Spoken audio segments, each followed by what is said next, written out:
This is Bread for Daily Living with your host, Patty Wimmer. This is Bread for Daily Living, and I'm your host, Patty Wimmers, and we're going to talk about setting daily goals today, because every day when you get up, you need to be setting a goal for that day. We talked about long-term goals, as far as college or starting a ministry, a radio ministry, which to me, I never dreamed. Radio was Central South America, the whole eastern seaboard. Television covered the entire United States and southern Canada.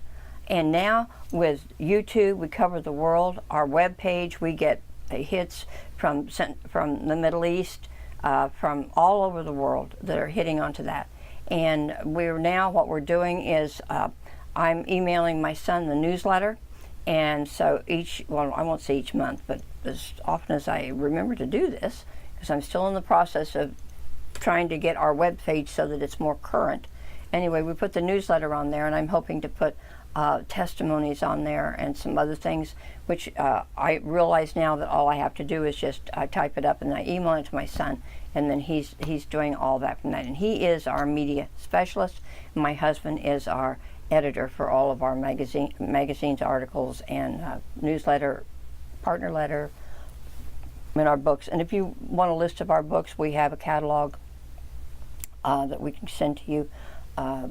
The book that is in print that you can actually physically read, we have a small one called The Intercessor's Handbook, but that one is also included into the book. Let's see if I can get it right here handy. It's right here. Just get a hold of it. I know, I'll just bring it down. That works better to do that. And that one is, this one, Can Prayer Do It All? All right, and you can send for that. And any offering of $5 or more would be appreciated for that. And then you have, as I said before, we have ebooks that we can email to you, and you can open up in iBooks on your iPad or your phone. I love the fact that we can do this on our phone. I'm just, if I have a spare minute or I'm not doing something, I can read. I've been reading lately Martin Luther's book on Galatians. Fascinating reading this gentleman is. I mean, he was a remarkable man. He changed all of our lives, including education. A lot of people don't realize that he's the one that started mass education, because he wanted everyone to be educated and learn how to read so that they could read their Bible.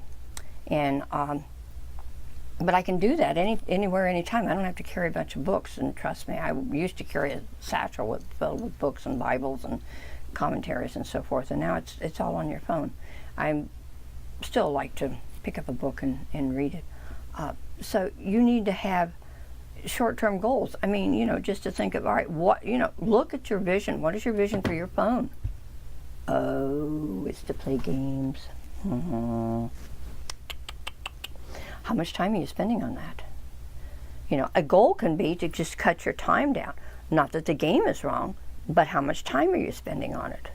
Is it something that's going to help you or hurt you? If you're playing games, which I don't think most adults don't, I hope not, but I love kids. I just really love kids. I don't care what the age are or anything. I just really love working with kids. If there comes a day that I can't be around children, that'll be a very sad day for me.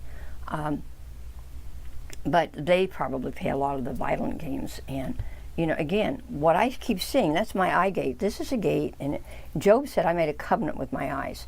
And that covenant was his vision for what to do. And you think about it, the word vision is from our eyes, vision, seeing, actual seeing. In the Old Testament, some of the prophets were called seers, which meant they saw what was happening ahead. Like Agabus in the New Testament, whenever he told about the famine that was going to happen in Jerusalem and what they needed to do. So, those are seers. But that vision, you need to have that vision. What is the vision that you have? And when you wake up in the morning, if you have no vision, you know what you're going to do? You're going to stay in bed. I don't have anything to do today. Let me just rest.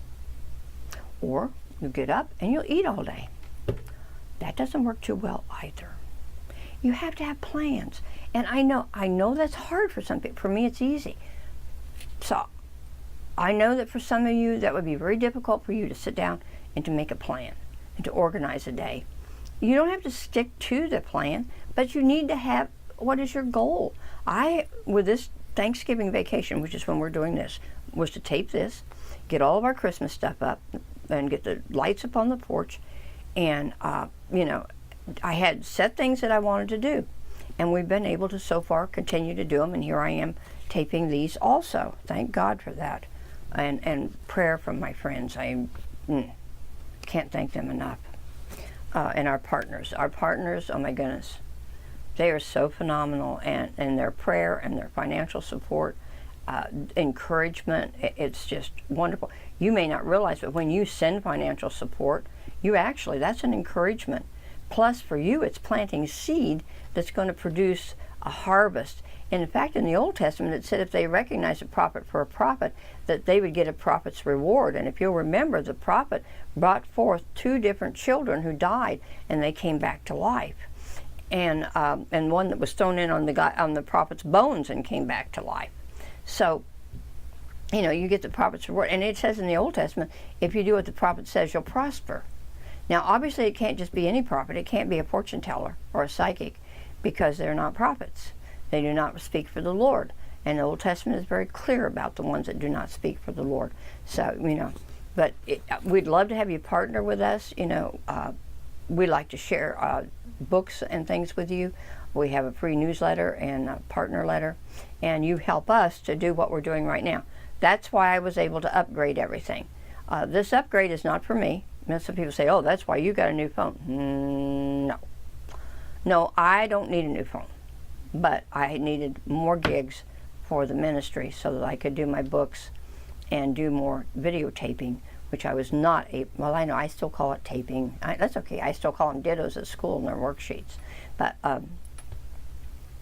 just because we need it for the ministry. This is strictly ministerial stuff. This is not mine, my personal stuff.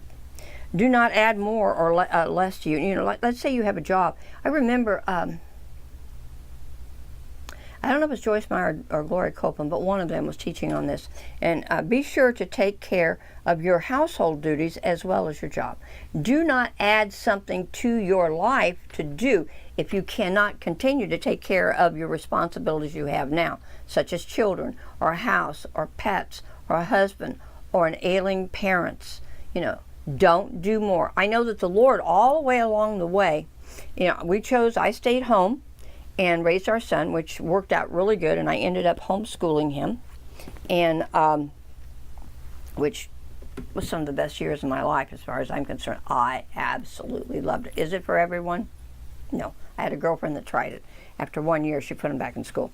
And I said, it's not for everyone. I don't think that people should feel bad if it's not for them. It's just not, And but make sure if you're going to add a job, what is it going to do to those around you? Or if you're quitting a job, which I know some people have done, what is the damage going to be around there? There's going to be some damage control that has to take place. If you go out and decide to become an alcoholic, there is going to be some damage control.